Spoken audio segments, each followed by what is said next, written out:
And we're on. Good morning, everybody. Welcome to our first ever Bookshelf Book Club. We are live on Instagram. If you want to watch us on YouTube, you can do that too.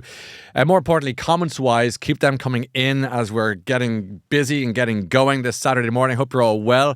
We're in the heart of Ballsbridge here in Dublin, in Ireland, in case you happen to be abroad.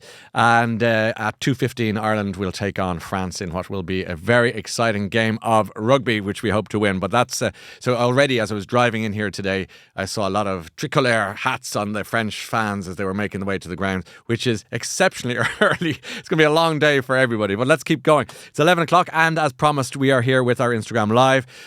We are joined this morning by a great author whose debut novel has been making a lot of waves, so much so that we said, let's make it our first one. It's a gripping novel. It's a powerful work. It's full of heart, and we're going to chat about that book. We're going to talk about the author herself and how she got to where she is today, the real-life issues that inspired the story, not necessarily her own, but the story she learned from other people to tell that story. And I think you're going to enjoy this in some ways. It'll be difficult along the way. Have you read this book? It's called Nesting by Roisín O'Donnell. Have you got a question for Roisín, and do you want to share your thoughts on the book? If so, bring them all on. That's what this is all about. It's an interactive book club. So we're delighted you're with us today. Pop the questions in below here, and we'll bring them into the conversation as we go. So, Roisín O'Donnell, welcome to the Bookshelf Book Club. Nice to have you here. Hi, Ryan. Thank you for having me. And congratulations on your book. It's tremendous. Thank you so much. We're going to give a little trigger warning, if that's okay. That'll make sense when we start talking about the book, because there are themes of coercive control and domestic abuse, and we're going to mention helplines at the end. But just in advance, I will say womensaid.ie is a useful address to start with. Okay, Roisín, happy International Women's Day first and foremost, and what appropriate day to have you with us, given what we're going to be talking about. Yeah, it's perfect. But you've kind of jumped into the scene. I would have met so many authors in recent years, but you're so fresh and new to the world that this is the first for me. So it's a real pleasure to meet you. So tell us a bit about yourself, because your accent, when people will hear it eventually when I stop talking, will explain a lot about who you are. So I'd love to hear your story. Oh, yeah. Well, my mum and dad are from Derry, and I grew up in Sheffield. That's where they were living and working over there. So I grew up sort of, like this Irish immigrant, typical sort of thing of living in Sheffield, but we used to come home a lot to Derry and Donegal, and that was always referred to as home as well. Yeah. So you sort of had this sense of home being in a couple of places. And then when I was 18 in 2002, my dad got a job in Dublin. So we all moved over, and I was starting college at that age anyway.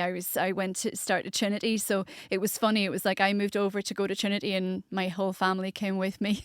Yes. And we've lived over here then in the south of Ireland ever since. But to go up north to Derry and up to the Causeway Coast for holidays and stuff like that, so you kind of kept that connection. You're like a one-woman Good Friday agreement. You cover everything.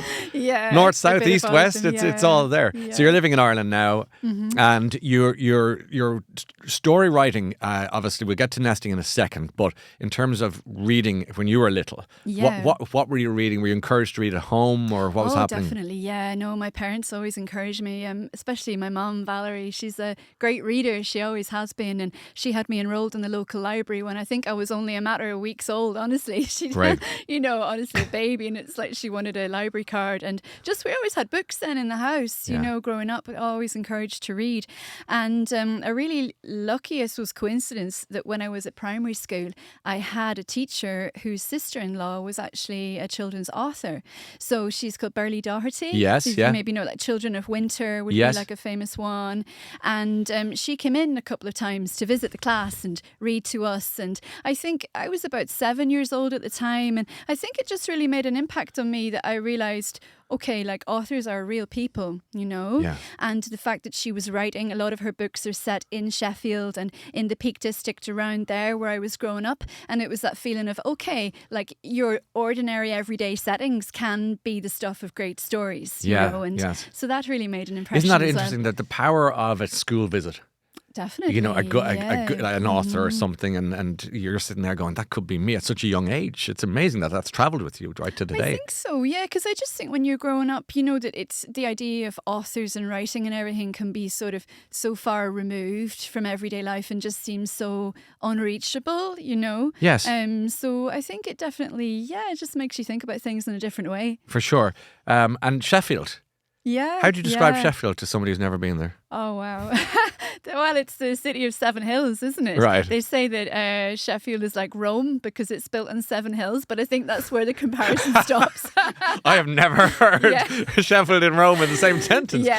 No disrespect to Sheffield, but I was just not aware of the comparison. Yeah. But it's, you know, Sheffield is kind of, you know, it's come on from being, obviously it was a very industrial city, back in the day. Yeah. And I mean, growing up there in like the 80s, 90s, you know, it was really devastated by, you know, all the miners' strikes and everything that was going on at that time. And, you know, but I think it has been rejuvenated in recent years and it's beautiful countryside. You look happy when you're talking about Sheffield. Yeah, well, it is. You have fondness for the place. Growing up, definitely. Yeah. And then Derry, of course, also beautiful. It is, yeah. So you've come from you've had great trips to and from.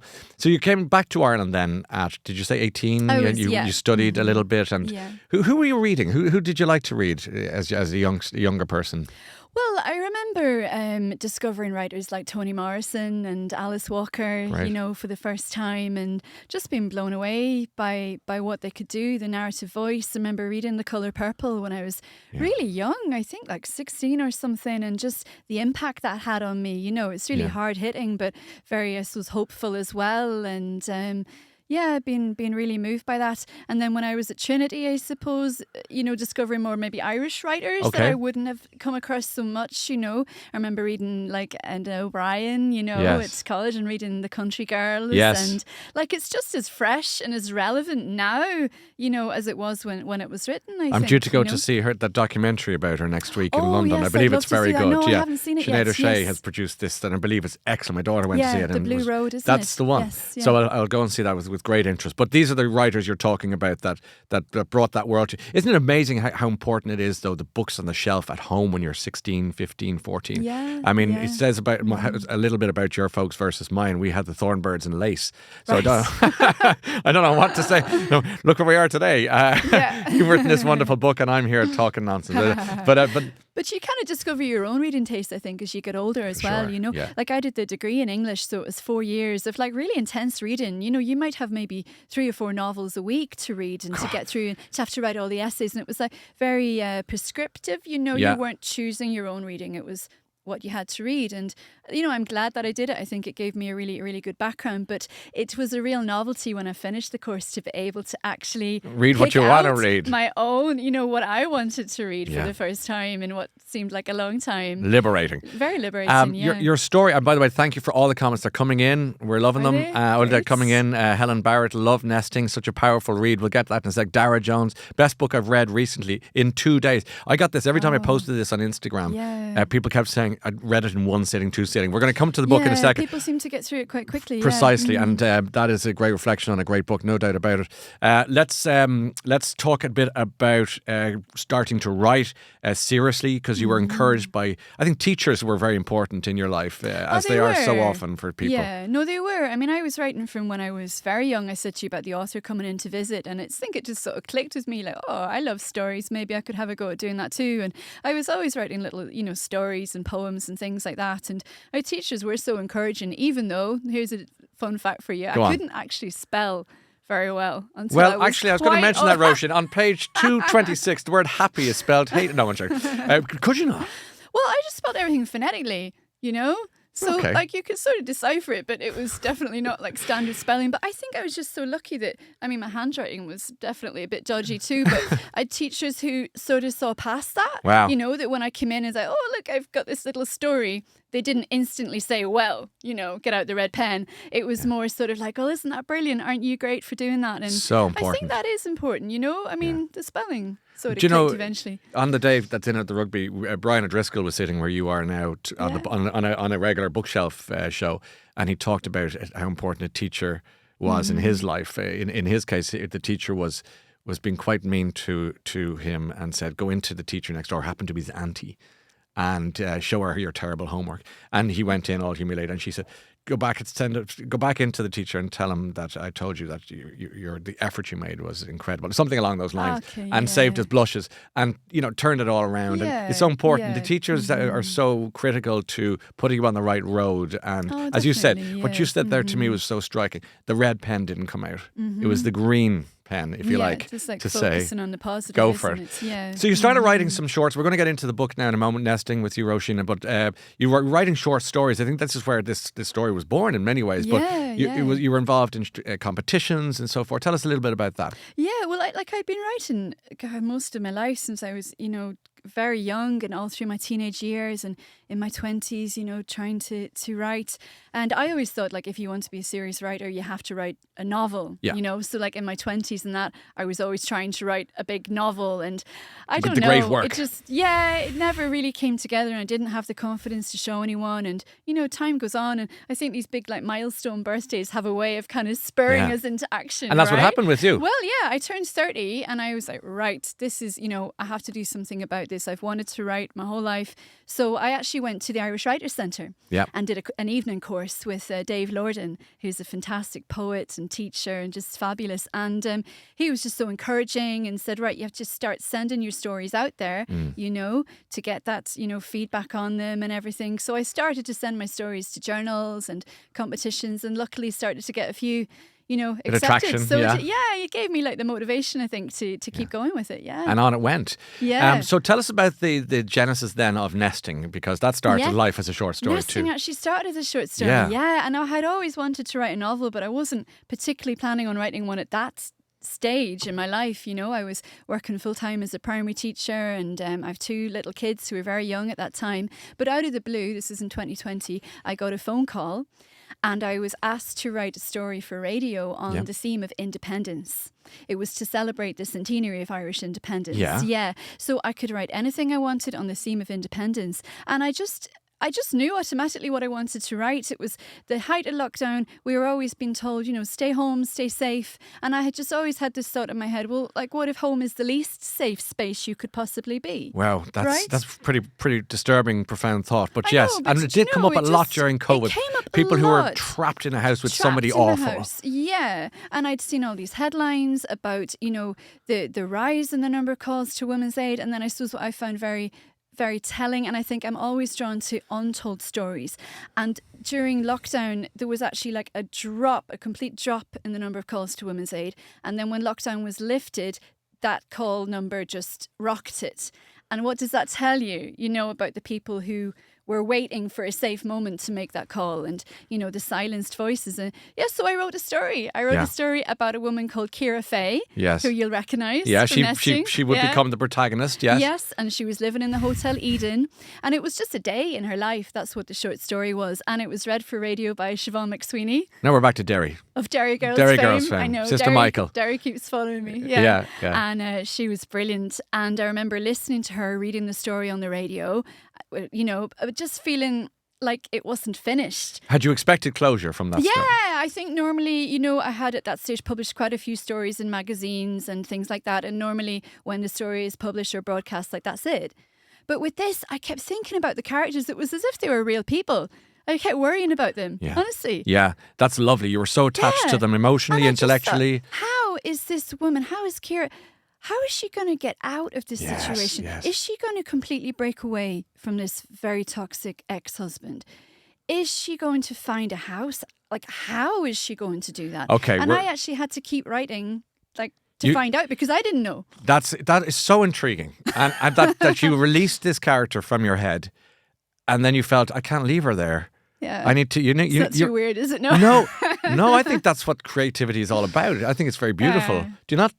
Like that you felt almost proprietorial towards her. You were worried about her. Yeah, I think she just felt very, very real. And, you left her on a comma. She needed a full stop. Yeah. Would that be fair to say? Yeah, no, definitely. And I think I realised as well at that point that with the short stories, what I used to do quite often is really, I'd have the whole thing kind of worked out in my head because I didn't have that much writing time. So before writing down a short story, I would be thinking about it for maybe a few months.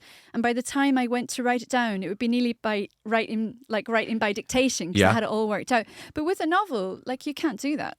Like you can't carry a whole novel in your head. No, Do you know? I can't. I don't know because I don't have one in my head, but I can So only had to imagine the actually, clutter. Yeah. So I had to actually embrace that feeling of like the vulnerability, the not knowing what was going to happen. And I think that maybe helped with nesting. I'm really excited to get into your head now to find out where this story came from. And we're going to tell everybody what it's about in a second. But I do want to bring our viewers and listeners in now because we're live this morning. Yeah. We'll package this up as a standalone podcast, a bonus episode, obviously, on our bookshelf platform. But on the different things we've been talking to, it's a bit of a mix and gather 'em. Someone says, it's okay that spelling was a challenge, Roisín. We all experienced that. I'm glad your teacher was encouraging. I'm an SNA and always encourage. And we use pink, green, purple pens. And I love that. Oh, okay. That's so lovely. Ashling is listening in from Austria. Good morning, Ashling. Good to have you with us. I ordered the book from Eason, received it the next day. Love it. Thoroughly enjoyed it. Couldn't put it down. I'm not a big reader, so a huge thanks. Love that. I always tell people about this show. It's not a book show for readers. It's a show for people who like stories and storytelling. Whether you read or not is irrelevant. So, but thank you for saying that. Sheila Flannery says, I couldn't get my hands on the book until 3 days ago. Can't put it down. I'm 2/3 of the way through. Mary O'Leary says, I read this book in 2 days. Couldn't put it down. Well done, Roisín. Liz Nugent, our great friend and wonderful writer as well. Haven't read this yet and need to. Top of the pile, the TBR list. Liz, good luck to you. Shirley says, congratulations, Roisín. Love your book. Angie Farrelly says, amazing book. So descriptive and exciting. Annie Keneally says, I read it in 2 days and loved it. And Emmett says, it's so nice being in the company of such amazing book lovers. So let's talk about nesting. Roisín, your book. Lovely comments. Oh, they're great comments. I've been getting that all the time. So everyone. it's so nice to share it with you. And that's the beauty of it, whether you're in Austria or Sheffield or Rome today, everyone can leave a comment. So let's talk about nesting. Give us the pitch for those who haven't read it, if you wouldn't mind. Yeah, so nesting is about a woman called Ciara Fay, who from the outside seems to have a perfect life, really living in the leafy suburbs of Dublin with her husband Ryan and their 2 children. Ryan seems to be on the surface, very respectable man, hardworking and everything. But behind closed doors, Ciara is living a life where she's constantly controlled. He controls all the finances. He controls who she's allowed to speak to, who she isn't. She's been cut off from her work, from her family. And she really, near the start of nesting, reaches, I suppose, a breaking point where the fog sort of clears for a moment and she just decides that she wants to seek out a better life and she cannot continue living like this, Yes. And nesting really is the story of what happens from when she takes this decision to get her 2 children, get in the car and drive away with nowhere really to go. It's how she goes about trying to rebuild her life. Let me try and represent some of the listeners and viewers and readers' thoughts on this book. As somebody who devoured the book, it was a very uncomfortable book to read. At many stages, I was on the tube in London reading it, and I was getting upset's not the word. I don't want to be histrionic about it, or hysterical about it. But I felt it felt so visceral, and this poor woman was being treated very violently, but he didn't raise his hand. And you make this point repeatedly that there is a violence in silence. And coercion. Yes, no, it's not just about physical violence, and I wanted to show that because so much of the gender-based violence that does occur is it's coercive control.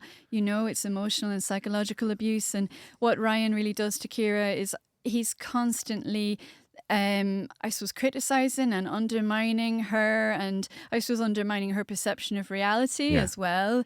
There's also the pointing in the face and talking nose. The body language is very it's aggressive. Aggressive, It's oppressive. But it's very difficult for her to prove because if she tries to explain, to anyone, there's no physical bruises, and I think this is an issue that unfortunately is a reality for so many women. And I just felt, I think when I started writing nesting, I felt that I hadn't seen this represented very much really in literary fiction, and that there's a lot of stereotypes when it comes to domestic abuse, and I wanted to show another side to it. It was a very insidious form of abuse, and to show what Ciara is experiencing, but also how can she go about actually getting her sense of self back, because that's what's really been taken away from her. Well, it was this constant erosion of dignity. Yes. And a constant drip feed of cruelty. Yes. Yeah. But then on other hand, he can sometimes be very charming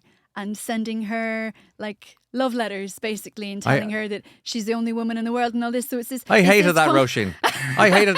No, those love letters were poisonous. I got this. There was a bang off those. So glad that you saw that. Yeah. Is that okay? Because I hope you don't find me maybe offensive no, to say it. no. But every time he said something nice, I've said, "Oh, you're not. This is not good." Yeah. I didn't like it. Yeah. I know what you were doing. You were being brilliant. It's showing the reality, because this is it. Is it that you know, in these situations, the person, the abusive partner, is not like that consistently all the time. They're not always raging and screaming and threatening. Sometimes they could do this sort of pretending to be nice, which is equally disconcerting. Yes. And I think for Ciara, she finds that nearly, more unsettling. Yeah. I think at one point she says she doesn't know what's worse, hearing from him or not hearing from him. Oh God, what a horrible place to be. Well, if she doesn't hear from him, she's just waiting for like what's the next bombshell, you know. So it is just this fear and guilt, and how do you get past that? How do you reclaim your life, you know? She packs the two kids in. What ages are they in the book? Remind me. Sophie and Ella. So to start off, they're or are they 4 and 2? 4 and 2. So they're very young. And she packs them in the car, and she doesn't know. She knows she has to get out, but she doesn't know where to go. Yeah. So she has a map but no compass, or some a map or no end game. I don't know what the word is, the expression. Yeah. And she's driving around the hills and she's trying to find somewhere. Anyway, the bottom line is she does end up, and people who haven't read it will be saying, "Are you giving too much away?" I don't think we are, because when you read this, quite early on as well. Precisely. And I did deliberately kind of brought that in early, so that we know like her situation and what's And you write it so well, and I'm not plumossing you. If I didn't like this book, you wouldn't be sitting here. So no, I really mean it. I wouldn't. It wouldn't be fair to the viewers and the listeners. So you write it so well that you feel.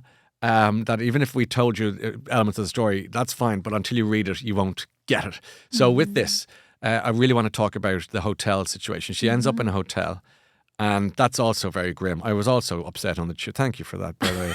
Again, I feel like I've just ruined your life with this. You have. There's about 4 days of my life gone now that I can't get back. No, but I learned. Did you feel happier by the end, though? Yes. Good. But I also felt informed. Okay. Yeah, to be serious. I felt, I did feel you got under my skin, and it was important. Because that hotel, and we did a lot. I remember when I worked in the RTE on the late, did a lot about homelessness, what we would call the new homelessness at the time, which was kind of a lot of women and kids who ended up there. Yeah. When I was young, homeless meant somebody on the street with a box. God help them, but that's what it was. Then it became something else with the housing crisis and so forth. And now we're into this hotel, the Eden Hotel, and the name, you know, it's anything but obviously the Eden. But and it's the banality of the hotel receptionist half looking at them, going, "Oh, you're here for that. You're up on that floor, and don't use those stairs, and you're not allowed to use that, and don't put anything." Tell me about the research for that, as a matter of interest. Well, it did take a lot of research, because it's not something that I have experienced. But I just wanted to know like what was behind the statistics, because I think we just become numb to we see in the news every month a new figure about the number of families in emergency accommodation and this. But it's, when you just see a number, you don't really see the people behind that and what that actually means. And I wanted to know, well, like, what does that feel like to try to raise small children in a hotel room, How do you toilet train a 2-year-old in a hotel room? Yeah. Honestly, things like this. And I read a really important study called The Hotelization of the Housing Crisis. Wow. And it's absolutely brilliant. It should be like on the desk of every TD. And it's just this woman who is a professor of sociology, Melanie Nowacki, and she spent years researching the experiences of families in emergency accommodation. In Ireland? In Ireland, yeah. Fascinating. So I was able to talk to her with a really lengthy discussion, and she would have told me a lot of these details, like as you picked up on having to use a separate hotel entrance, not having cooking facilities in the room. What does that mean? Having to sign in each night, which is such a limiting factor in Ciara's life, the fact that she has to be at that hotel to sign in every night. Like direct provision, a form of nearly, it's that sense of there's a control there. I mean, this poor woman has gone from one controlled accommodation to another in some ways, but she just can't be free. Yeah, but I suppose the other thing about the hotel shows that she does meet people at the hotel, right? There are these friendships that start to form, and that was really important, I think, in the writing as well, to allow that hope and to allow that light kind of back into her life, because she's been so lonely and so isolated for so long. And she gets to know people like Kathy, who's in the room next door, who was like a breath of fresh air, and she'd seen a bit of the world, hadn't she? Yeah, I love that. And that's when I relaxed on the tube then, because I saw a green shoot and I said spring is coming and we're going to be okay. Okay, let's take some questions from her. We're chatting with Roisín O'Donnell, author of Nesting, our first ever bookshelf book club. We're live on Instagram, we're live on YouTube. It's interactive, which I love, so wherever you are in the world, get stuck in and get involved, and we'll take your questions. Hill Hunter says, did you spend time in a hotel like the Eden when you were researching the book? And I think you've answered that by saying you read a lot around it rather than... and spoke to people as well, who had experienced it as well. That was part of it, Yeah. Assumpta being the mother-in-law, is that right? That was Assumpta the mother-in-law? That's Ryan's mother. So she was. Rachel says, I thought that Assumpta was the real villain in this book because she was cruel and cutting, but facilitated the abuse in her own way. That's an intriguing way of putting it. That there was she enabled her son's bad behaviour. Right. Yeah. Well, I think it is this sort of wider societal issue, really, isn't it? Ryan is coming from this very kind of traditional patriarchal background where he feels entitled to treat Ciara however he wants to, and that she has no right to question him. And that, I suppose, the reason I wove in the character of his mother is to show that he didn't appear in a vacuum. Well, as we say, he didn't lick it off the stones. Right. Isn't that the expression that we're saying? I haven't heard that one. But have you not? No. Have you heard that, Tom? Aidan, have you heard that you haven't licked it off the stones? Yeah, thank God. Okay, I'll say just double check that. Gail, loving this book so far. I've chosen it for our March book club. Look forward to great discussions. Great. And if you do choose it for your own book club, the great thing is you can listen to this back and you'll get a great insight of the book thanks to Roisín. Teresa Pickett says, Nesting gives a very clear insight into how Ciara coped with the challenges she faced. The Tired Mammy Book Club, that's a good name for it, isn't it? Oh, I know them. Do you know them? Great. Yeah. I'm so glad you wrote Ciara's story, Roisín. It's such an impactful book. Annie Keneally, so much of this resonated with me. I shed a few tears along the way. It's so brilliant. The ability to describe this coercive control so accurately was so powerful for me. The fact, says another from Aoife, that she had no family support around her because they were in Sheffield, weren't they? Yeah. Made you feel, really see how it can easily end up in that way for women. That's a great point because she slipped through the cracks slowly. I think the isolation is a big factor. Yeah. It can start very slowly with, the abusive partner sort of saying, oh, your family don't like me, your family, or your friends, they're so insulting to me or whatever, you shouldn't have them in the home, and before you know it, then it's nobody's allowed in the home, Yes. And it's very hard then, because what happens is, like, say for Ciara, she's been missing out on the voices of people like her mom, like her sister, who would be validating her and saying, well, no, hang on a minute, actually, that's not right, but when you're cut off from those voices, the only voice she has initially is his voice, and then over the novel, more voices start to come back in. Thank God. Just on one of the comments there, which I thought was very pertinent, which was this idea of the story resonating with people. You must be getting a lot of people who've been in coercive control situation, who've been in the hotel situation, whatever. What sort of reaction are you getting from people who've been down this horrible road? I'm getting a lot of messages from people, from women, just saying thank you for writing it, basically, and saying this is. Yeah, it's just that it's meant a lot to people and that they found it very validating. I think that's been the main thing that I've had.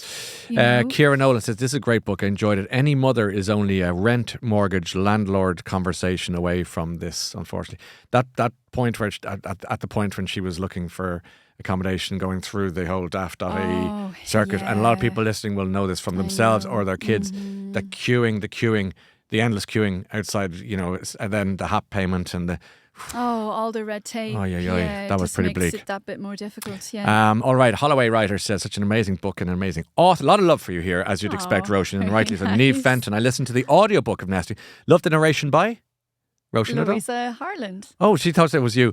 You didn't read it. Another Derry girl. I told you, Derry is following me. Another Derry girl. She did the Get Away. Louisa Harland. Oh, that's so Orla fun. She's amazing. Her voice is she's spot Ciara. on. She's perfect. Isn't that great? Mm-hmm. Great bit of casting by whoever chose her. Yes, that makes sense. So Kira says, I'm from Dublin, but I'm watching you from Japan this morning. Isn't that great? Oh, wow. Your podcast is a connection to home. So thanks, Ryan and Roisin. I haven't read the book yet, but we'll get soon as that many people get through. So you'll get through it. Another says, the writing in this book is so vivid. I felt quite jittery and anxious when reading this book. That's how real it felt. I think I was touching on that too. Yeah. And I think that's a credit to you to bring out those emotions in the reader. Another says, so many emotions, Ryan, this made me so mad, as did his mother. There she is again. The way she was as bad.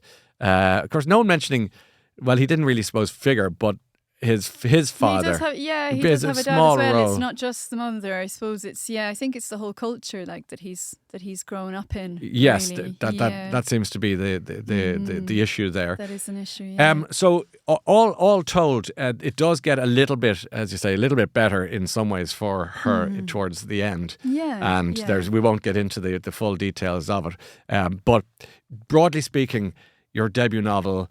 Roddy Doyle's there on the front. You sent it to Roddy. I did. He said, "Let's have a look at it." I wrote him an email. God, I spent weeks over it. Just changed bits to me. Like, oh, is this okay? Because I've never met him or anything, and I just sent him an email and told him about how much his work has meant to me. Because he broke through so many taboos, right? The woman who walked into doors the family. The family, And I read an article he'd done for the Irish Times where he was saying, when that came out, the family, and it dealt with domestic violence. And this was in the 80s, like he was getting death threats and everything. He was getting horrendous abuse over that because, it hadn't really been written about or spoken about before, and it was this feeling of, oh no, we don't talk about these stories. We keep them behind closed doors. So, he definitely helped to challenge that. So, no, I sent him the email anyway. And I was delighted then when he said that he would read the book and then came back and said he actually liked it. So, what a nice result. Good, well deserved. Let's take another from one of our friends listening or watching in today. Loved when the housing officer left the office to give Ciara advice. It really showed the importance of small kindness, as well said. Yes. That's a nice point because there was a lot of kind of no eye contact from kind of dead behind the eye bureaucracy. And then now and again the eyes opened. Yeah. And there was engagement and there was kindness. Yeah, definitely. And I think, like, as you were saying, earlier, it's like in her marriage, she's been so degraded and dehumanized, really. This is what coercive control does. It's like the woman is not being treated as human, and then when she experiences these small acts of kindness, sometimes from total strangers, it's so powerful. Like one woman I spoke to talked about this and said that just that little bit of banter with someone in a shop, it used to be like a gulp of oxygen for her when she was in a situation like that. So I think, there's, you never know, it's do you? Important, There's, it's not related necessarily, but I'll never forget as a youngster working in a spar, and there was a butcher's counter in the spar. And there was an older lady working with me called Carrie, I never forget her name. And this very old lady would come in on a Monday and she'd say, and they used to sell rashers and sausages individually. And she'd say, can I have one rasher and two sausages? And the next day she'd come in, could I have two rashers and one sausage? And then the next day she'd come in, can I have one sausage and one. I said to Carrie, why didn't you just come in on Monday and get 7 rashers and 7 sausages? And Carrie said, because we are her day. Contact, we are her day. Yeah. And that really, not that it moved me, but it made me so aware of, as what you've just described. That beautiful description you just said there, that gulp of oxygen, that little, I see it in London where you walk past 100 people and they're eyes down, eyes up, eyes left, eyes right, but never hello. Right. Okay. And then I could walk down the pier in Dunleary and it's every second person. It's not because they might recognise me for whatever reason. I just think there is a sort of hello. And it's I think it's important. These little micro kindnesses are important, aren't they? Yeah, I think if nesting says anything, it's that you don't know what's going on in people's lives. You really don't. And I heard actually the CEO of Women's Aid being interviewed there recently, and she was saying, statistics sort of showed like 1 in 4 women will experience some form of domestic abuse. And, if you think about that statistic, it basically means that everybody knows someone who's impacted by this, whether you know it or not. Yeah. Whether you know it or not. Whether the chances are you don't know at all. So you just, you've no idea what's going on. In people's lives. It's for sure. Brilliant book, says Gloria. I felt for Ciara as have memories of similar experience in the past. And that's why we did a trigger warning. Because it is important that people know that. Another says... Didn't lick it off the stones. The apple never falls far from the tree. Both refer to genetics and a child getting values from their parents, which influences behaviour. Thank you. Lucky Donahue says, I need to get my hands on this book. Love from Spain to you both. Nice connecting to our Irish talent. Well done for this podcast. No, brilliant. And have a good day in Spain. And Sadie says, hi, Tom. Okay. Do you want to say hi, Tom? Hi, there you go. Tom sends his love and his best to you, Sadie, as well. Okay, so that concludes our chat about nesting with Roisín O'Donnell. I'm really happy for you that to made such an impact. How did I nearly forget that you were nominated for the longlisted for the Women's Prize this week? Oh, thank you. Do they call you or email you or WhatsApp you? How do you find out? Well, I got a phone call from my editor. Yeah. A couple of weeks before the actual announcement. But you know what? Throughout this whole process, I've just found it so hard to actually believe that any of it is real, honestly. Why? Well, I don't know. I think it's just so far removed maybe from my everyday life. Like I nearly, I got the book deal, but I nearly didn't believe it until I was actually holding the book in my hands. And it was the same with the Women's Prize. It hadn't really hit me until I saw the announcement on Tuesday, and it was in the morning, so it was like school run time. So I was in the car with the two kids, and we watched on my phone the announcement coming up, and we all just like screamed our heads up. I bet you it did. Was great. Do you have a real job? Well, oh yeah, because like this is easy. This is just a hobby. You do this as you're dropping the kids off. Yeah. I'm a primary school teacher. I'm on a career break at the moment, but I'm So you do have a real job as such. You're a teacher. Yeah. And then you've taken time off to focus on this. Yeah. And you have another book that we're not going to talk about, but I presume it's... Where would you say you are in percentage-wise through it? It's hard because I'm kind of at the early stages. I like when I'm starting something new, and I would have done this with nesting, is just allowing it to be quite messy to start off with, quite kind of intuitive and just, exploring lots of ideas. And I'm a bit superstitious about not telling anyone about it too soon, because I feel like if I start trying to explain the book is about this, it nearly pins it down too soon. I like to kind of let the story kind of develop on its own. So, yeah. Okay, well, we'll watch the space and maybe you'll come back and see us another time. Roisín O'Donnell, delighted for you, for your family, for your girls. And thank you to the readers and all the lovely comments. Congratulations on the nomination. Somebody said, can we vote for you? That's a good question. No, it's not the Irish Book Awards. You've already won one of those, haven't you? Oh, yeah, for short stories. For short stories, yeah. So this is just another. Well, we would if we could. Thank you both, says Emer. Loved this. Heading to Eason in Swords to buy nesting today, which is great. So hopefully there's another spike in sales. Okay, Roisín, you're going to head out the door. It's like something out of a 1970s quiz show. Thanks so much. There goes Roisín O'Donnell, today's contestant on the Bookshelf Book Club. She's got a hot seat because Aidan's going to come in here. Aidan Power.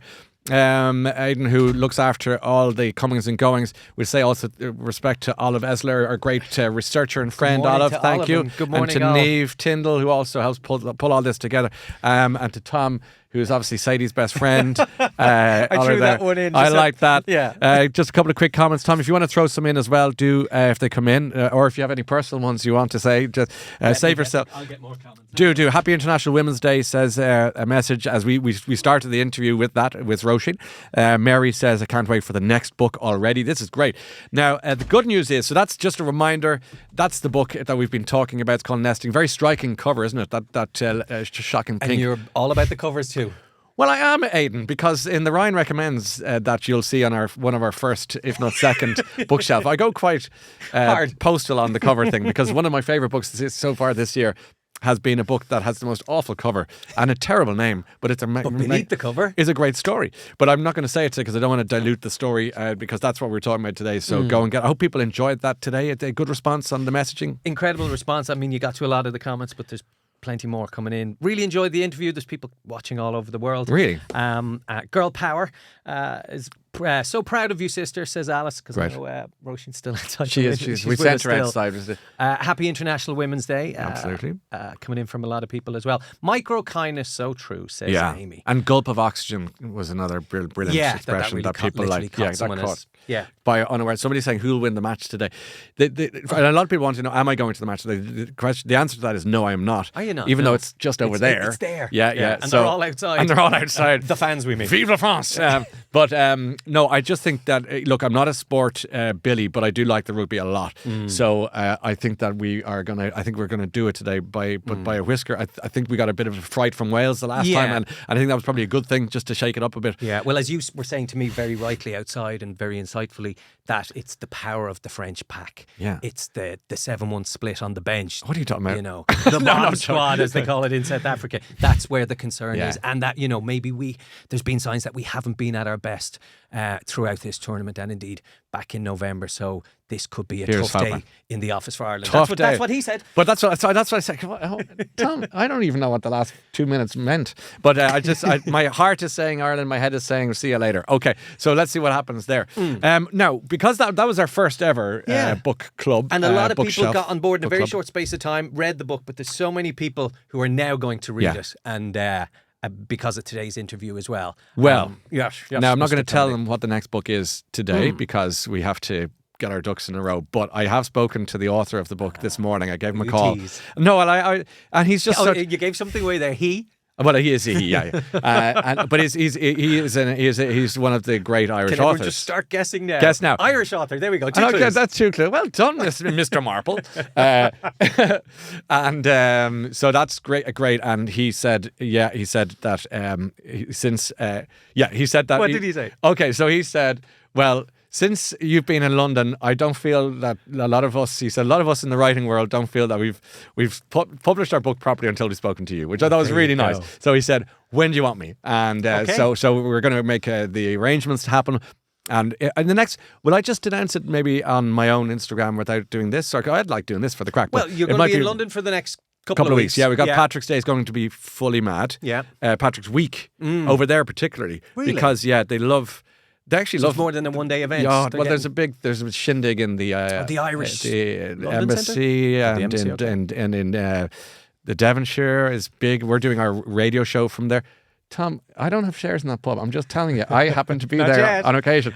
And who have you got at that? As a matter of we're live on March the 17th between 10 and 1 in the pub for work. Tom, I don't know what you're mocking me for. It's a very serious enterprise.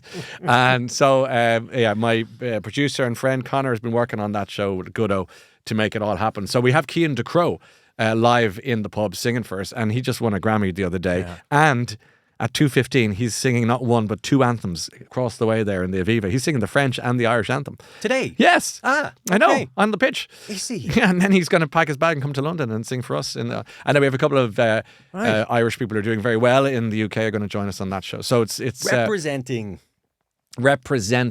So next week is going to be pretty busy, and which is exciting. So I'm not going to be home the next weekend, but I actually am home the following weekend because I'm emceeing Kelly Harrington's testimonial in the Mansion House. Fantastic. So that would be the weekend of the 22nd. Yes, on the Saturday night. And because Kelly learned all her moves from me, and she said, can you come and, because we used to spar and all that kind of thing. And again, the mockery. I mean, if it's not rugby, it's boxing. And, what is it, the 7-1-2? What? 7-1 split. Yeah, that one. It's risky. It's risky. Mm-hmm. Like splitting the G. In the Devonshire. No. Yeah, and I didn't. Not getting involved. Okay, so you're going back to London. You are keen. You have the author lined up. The author's lined up, and the book is brilliant. I've read it already, and it's magnificent. So how about maybe someday next week you pop on Instagram and you announce it, and then in a couple of weeks' time we give people time to read the book, and then we'll reconvene here and you can do book club episode 2. That sounds about right. Okay. Do you want to say anything else before we go, or you're all good at home and everything's just a lot of love for Roisín coming in. Great. That's the key, and that is the key thing to this. Her story is brilliant. The book is just excellent. What a day to have her on the show. We appreciate her coming in, taking the time. Roisín O'Donnell. I'll do it one more time. Boom. I'll tell you about the next book next week, and then are we announcing the first bookshelf, the return of the bookshelf season 3? We're busy with that. Have we an official date? We will be announcing that very soon. Very soon. Yeah, but it's so soon. It's very soon. It's a matter of weeks. Yeah, it's incoming. Yeah. We've got some really cracking interviews, haven't we, already? Yeah, I'm really excited. And 1 or 2 have just been lined up in the last 24 hours. Yes, some really interesting ones. Some big names too, which I'm excited about. And some local interest who you're kind of going, what? So I'm up for that. Okay. Good luck, Ireland. Thank you, Tom. Thank you, Aidan. Thank you so much for being part of this today. We'll do it all again very, very soon. Have a great Saturday and keep on reading. And if you're not reading, it doesn't matter. Just be happy.